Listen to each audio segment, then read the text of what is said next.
Bismillahirrahmanirrahim. Assalamualaikum warahmatullahi wabarakatuh.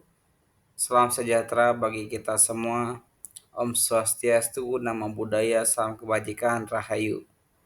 Bagaimana kabarnya Bapak Ibu semuanya? Mudah-mudahan kita semua sehat selalu dan berada dalam lindungan Allah Tuhan Yang Maha Esa.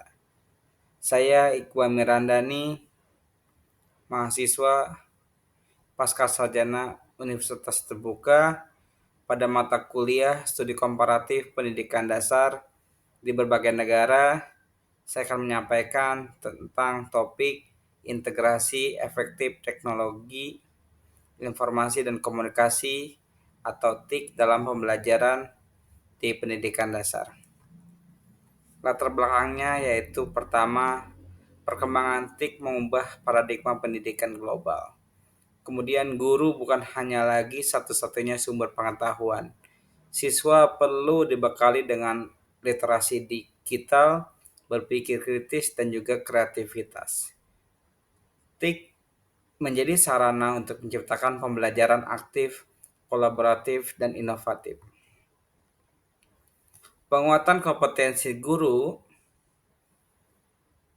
alhamdulillah, puji Tuhan, saya telah mengikuti pelatihan coding dan kecerdasan artifisial AI dari Kemendikdasmen. Adapun tujuannya yang pertama yaitu memahami computational thinking di pendidikan dasar, memanfaatkan AI dan media digital dalam pembelajaran, kemudian meningkatkan kemampuan merancang kegiatan berbasis teknologi. Di sini bisa dilihat ya eh, aplikasi yang telah saya lakukan di kelas, penerapan di kelasnya. Bisa dicek di YouTube saya. Kemudian, adapun tujuan dari integrasi TIK ini adalah yang pertama, meningkatkan keterampilan berpikir kritis dan kreatif siswa, memperkuat literasi digital sejak dini, mengembangkan kolaborasi dan komunikasi antar siswa, menciptakan pembelajaran yang kontekstual dan bermakna. Adapun langkah-langkah perencanaan pembelajaran digital yang bisa dilakukan untuk para guru yaitu di sini saya memaparkan dalam 3 langkah.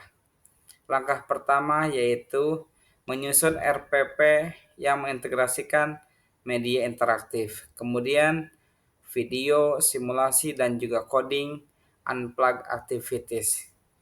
Ya, jadi di sini sebagai guru kita memanfaatkan sumber yang ada ya, baik itu secara digital untuk coding dan lain sebagainya.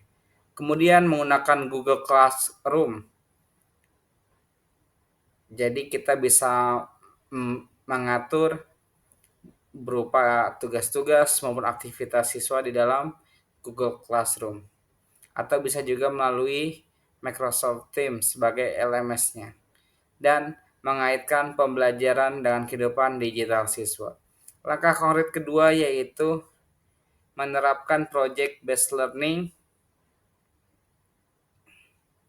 dengan coding dan AI. Contoh proyeknya di sini membuat animasi sederhana di Stretch, mengenal AI melalui machine learning for kids, kemudian melatih kreativitas, kolaborasi, dan pemecahan masalah.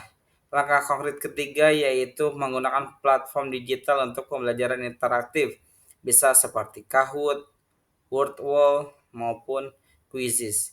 Kemudian menyediakan latihan dan evaluasi berbasis digital, memberikan feedback atau umpan balik secara cepat dan efektif. Berikutnya adalah literasi dan etika digital. Kita sebagai peran pendidik harus membimbing siswa dalam pertama, mencari informasi dari sumber yang valid, menjaga etika berkomunikasi di ruang digital, memahami tanggung jawab dan keamanan digital, membangun karakter digital yang positif. Karena saat ini dengan mudahnya, dengan gampangnya baik guru maupun siswa bisa mengakses berbagai macam sumber. tapi kita harus lebih aware dengan keamanan, dengan privacy, dan juga hal-hal lainnya. Termasuk komentar-komentar yang negatif atau hate speech kepada yang lainnya gitu. Karena semuanya eh, memiliki undang-undang ITE ya gitu. Kemudian dampak positifnya dari integrasi TIK ini pertama meningkatkan motivasi dan partisipasi siswa, mendorong kreativitas dan berpikir kritis, mempermudah evaluasi dan juga umpan balik, dan juga menumbuhkan keterampilan abad ke-21. Tantangan implementasinya yang pertama, keterbatasan sarana dan konektivitas. Perbedaan literasi digital antar siswa, perlu pendampingan dan pengawasan penggunaan TIK, perlunya pelatihan guru yang berkelanjutan. Adapun upaya yang bisa dilakukan dalam mengatasi tantangan tersebut adalah mendorong kolaborasi antar guru untuk berbagi praktik baik. Hal ini contohnya diseminasi. Jadi setelah guru melakukan pelatihan baik itu dari kementerian maupun apapun itu bisa di-share kembali di sekolah satuannya masing-masing. Mengoptimalkan fasilitas sekolah secara bergilir, melibatkan orang tua dalam literasi digital anak, mengikuti pelatihan dan webinar pengembangan TIK secara rutin. Kemudian kesimpulannya adalah TIK dan AI bukan sekedar alat bantu, tetapi merupakan bagian penting dalam pembelajaran pada abad ke-21 ini. Integrasi yang efektif memerlukan kompetensi guru yang adaptif, dukungan infrastruktur, kolaborasi sekolah dan juga orang tua. Adapun tujuan akhirnya dari hal itu semua adalah menciptakan siswa yang kreatif, kritis dan juga cerdas digital. Terakhir yaitu sebagai penutup, teknologi tidak akan menggantikan guru, tetapi guru yang menggunakan teknologi dengan baik akan menggantikan mereka yang tidak. Mungkin itu saja yang dapat saya sampaikan. Terima kasih. Mohon maaf apabila ada kurang dari penyampaian saya.